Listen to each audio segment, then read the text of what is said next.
നമസ്കാരം പ്രിയപ്പെട്ട പ്രേക്ഷകരെ, ദിനപത്ര വായനയിലേക്ക് ഏവർക്കും സ്വാഗതം. ഇന്ന് മാർച്ച് 30 ഞായർ. OV വിജയൻ ഓർമ്മയായിട്ട് ഇന്ന് 20 വർഷം. ഉത്തരക്കടലാസ് നഷ്ടം മറച്ചുവെച്ചത് 2 മാസം. കേരള സർവകലാശാലയിലെ 71 MBA വിദ്യാർത്ഥികളുടെ ഉത്തരക്കടലാസ് നഷ്ടമായ സംഭവത്തിൽ പുറത്തുവരുന്നത് കടുത്ത അനാസ്ഥ. ഏപ്രിൽ 7 പുനഃപരീക്ഷ നടത്തി ഒരാഴ്ചയ്ക്കകം ഫലം പ്രഖ്യാപിച്ച് തലയൂരാനാണ് ഇപ്പോൾ ശ്രമമെങ്കിലും ഇത് പ്രായോഗികമല്ലെന്ന വാദം ഉയരുന്നു. സംഘപരിവാർ സംഘടനകളുടെ പ്രതിഷേധത്തെ തുടർന്ന് എമ്പുരാൻ സിനിമയിൽ നിന്നും 17ഓളം ഭാഗങ്ങൾ നീക്കാൻ നിർമ്മാതാക്കൾ തീരുമാനിച്ചു. ഇന്നും നാളെയും അവധിയായതിനാൽ പുതിയ പതിപ്പ് ചൊവ്വാഴ്ച സെൻസർ ബോർഡിന് നൽകും. തുടർന്ന് ബുധനാഴ്ചയോടെ തിയേറ്ററുകളിലെത്തിക്കാനാണ് ശ്രമം.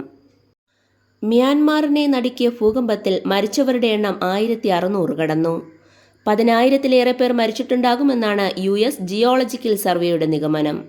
തകർന്നടിഞ്ഞ മാൻഡയിലെ നഗരത്തിൽ കെട്ടിടാവശിഷ്ടങ്ങൾക്കിടയിൽ കുടുങ്ങിയവരെ പുറത്തെടുക്കാൻ ശ്രമം തുടരുകയാണ്. മ്യാൻമാറിന് സഹായമെത്തിക്കാൻ ഓപ്പറേഷൻ ബ്രഹ്മയുമായി ഇന്ത്യ.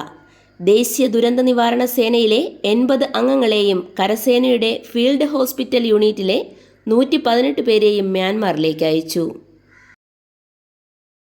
വേനൽ ചൂട് കടുക്കുന്ന സാഹചര്യത്തിൽ ഉഷ്ണതരംഗ സാധ്യത മുന്നിൽ കണ്ട് ജാഗ്രത വേണമെന്ന് മുഖ്യമന്ത്രി പിണറായി വിജയൻ. ഇതിനായി വകുപ്പുകൾ ഏകോപിത പ്രവർത്തനങ്ങൾ നടത്തണമെന്നും മുഖ്യമന്ത്രി പറഞ്ഞു. സെക്രട്ടേറിയറ്റിനു മുന്നിൽ Kerala ASHA health workers association നടത്തുന്ന സമരത്തിന് നാളെ 50 ദിവസം. 8 നാൾ നീളുന്ന തെക്കൻ കുരിശുമല തീർത്ഥാടനം ഇന്ന് ആരംഭിക്കും. മധ്യവേനൽ അവധിക്കായി സ്കൂളുകൾ അടച്ചു. ജൂൺ 2 തുറക്കും. വീട്ടുജോലി സ്ത്രീകൾ ചിലവിടുന്നത് പുരുഷന്മാരെക്കാൾ 3 ഇരട്ടി സമയം. ആശ്രിത നിയമനം ആത്മഹത്യ ഉൾപ്പെടെ ജീവനക്കാരൻ മരണപ്പെടുന്ന സാഹചര്യം പരിഗണിക്കാതെ സർക്കാർ സർവീസിൽ അവരുടെ ആശ്രിതർക്ക് നിയമനം നൽകാൻ അർഹതയുണ്ടെന്ന് സർക്കാർ വ്യക്തമാക്കി. ന്യൂനപക്ഷങ്ങളുടെ ഭരണഘടനാപരമായ അവകാശങ്ങൾക്ക് ഭീഷണി നേരിടുമ്പോൾ നീതിന്യായ വ്യവസ്ഥ ഇടപെടേണ്ടത് അനിവാര്യമാണെന്ന് മദ്രാസ് ഹൈക്കോടതി വ്യക്തമാക്കി. മാർച്ച് മാസത്തിലെ റേഷൻ വിതരണം ഏപ്രിൽ 3 വരെ നീട്ടിയതായി മന്ത്രി GR അനിൽ അറിയിച്ചു. ഹോട്ടൽ ഉടമയിൽ നിന്ന് 15 ലക്ഷം രൂപ വാങ്ങാൻ ശ്രമിച്ചു എന്ന കേസിൽ പഞ്ചാബ് ഹരിയാന ഹൈക്കോടതിയിലെ ജഡ്ജിയായിരുന്ന നിർമ്മൽ യാദവിനെ CBI കോടതി കുറ്റവിമുക്തയാക്കി. നടപ്പു സാമ്പത്തിക വർഷം 24,000 കോടിയിലധികം രൂപയുടെ സാമ്പത്തിക ഇടപാടുകൾ സംസ്ഥാന ട്രഷറിയിലൂടെ നടന്നതായി ധനമന്ത്രി KN ബാലഗോപാൽ പറഞ്ഞു. മുൻ ADM നവീൻ ബാബുവിന്റെ മരണം പ്രതിയായി ദിവ്യ മാത്രം. ആത്മഹത്യാ പ്രേരണ കുറ്റം ചുമത്തി കുറ്റപത്രം. ഈ സമരം പിൻവലിച്ചു. എല്ലാ മാസവും 5-നകം ഓണറേറിയം, മാർച്ച് വരെയുള്ള 37 കോടി രൂപ പെൻഷൻ കുടിശ്ശിക ഉടൻ എന്നീ ഉറപ്പുകളുടെ അടിസ്ഥാനത്തിൽ അങ്കണവാടി ജീവനക്കാരുടെ 2 ആഴ്ചയായുള്ള സമരം അവസാനിപ്പിച്ചു. ഛത്തീസ്ഗഡിൽ വീണ്ടും ഏറ്റുമുട്ടൽ. 11 വനിതകൾ ഉൾപ്പെടെ 18 മാവോയിസ്റ്റുകളെ സുരക്ഷാസേന ഏറ്റുമുട്ടലിൽ വധിച്ചു. ഗൾഫിൽ ഇന്ന് പെരുന്നാൾ. Saudi, UAE, Bahrain, Kuwait, Qatar എന്നീ ഗൾഫ് രാജ്യങ്ങളിൽ ഇന്ന് ഈദുൽ ഫിത്തർ.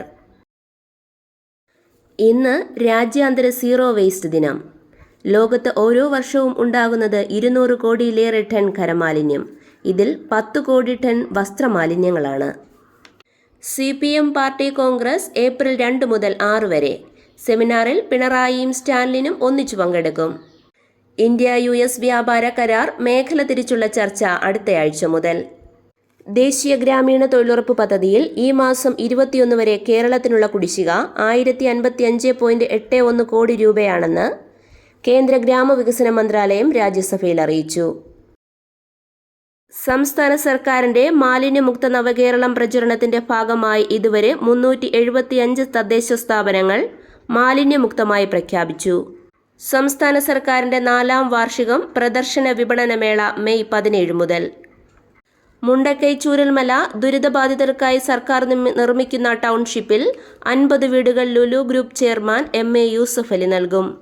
GTech നൈപുണ്യശേഷി ഉച്ചകോടിക്ക് തുടക്കം. 9 വർഷം കൊണ്ട് സംസ്ഥാനത്ത് 6,200 സ്റ്റാർട്ടപ്പുകൾ ആരംഭിച്ചതായും ഇതിലൂടെ 5,800 കോടി രൂപയുടെ നിക്ഷേപമുണ്ടെന്നും മുഖ്യമന്ത്രി പിണറായി വിജയൻ. കേരളം വ്യവസായ സൗഹൃദമല്ല എന്ന് പ്രചരിപ്പിച്ചവർക്ക് ഇപ്പോൾ അതിന് സാധിക്കുന്നില്ലെന്നും അദ്ദേഹം പറഞ്ഞു. കായികം.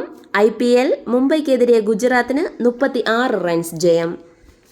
ലോകകപ്പ് യോഗ്യതാ റൗണ്ടിൽ അർജന്റീനയ്ക്കെതിരായ ദയനീയ തോൽവിക്കു പിന്നാലെ കോച്ച് ഡോറിവൽ ജൂനിയറിനെ പുറത്താക്കി ബ്രസീൽ. ഇതോടെ ഇന്നത്തെ ദിനപത്ര വായന സമാപിക്കുന്നു. നന്ദി, നമസ്കാരം.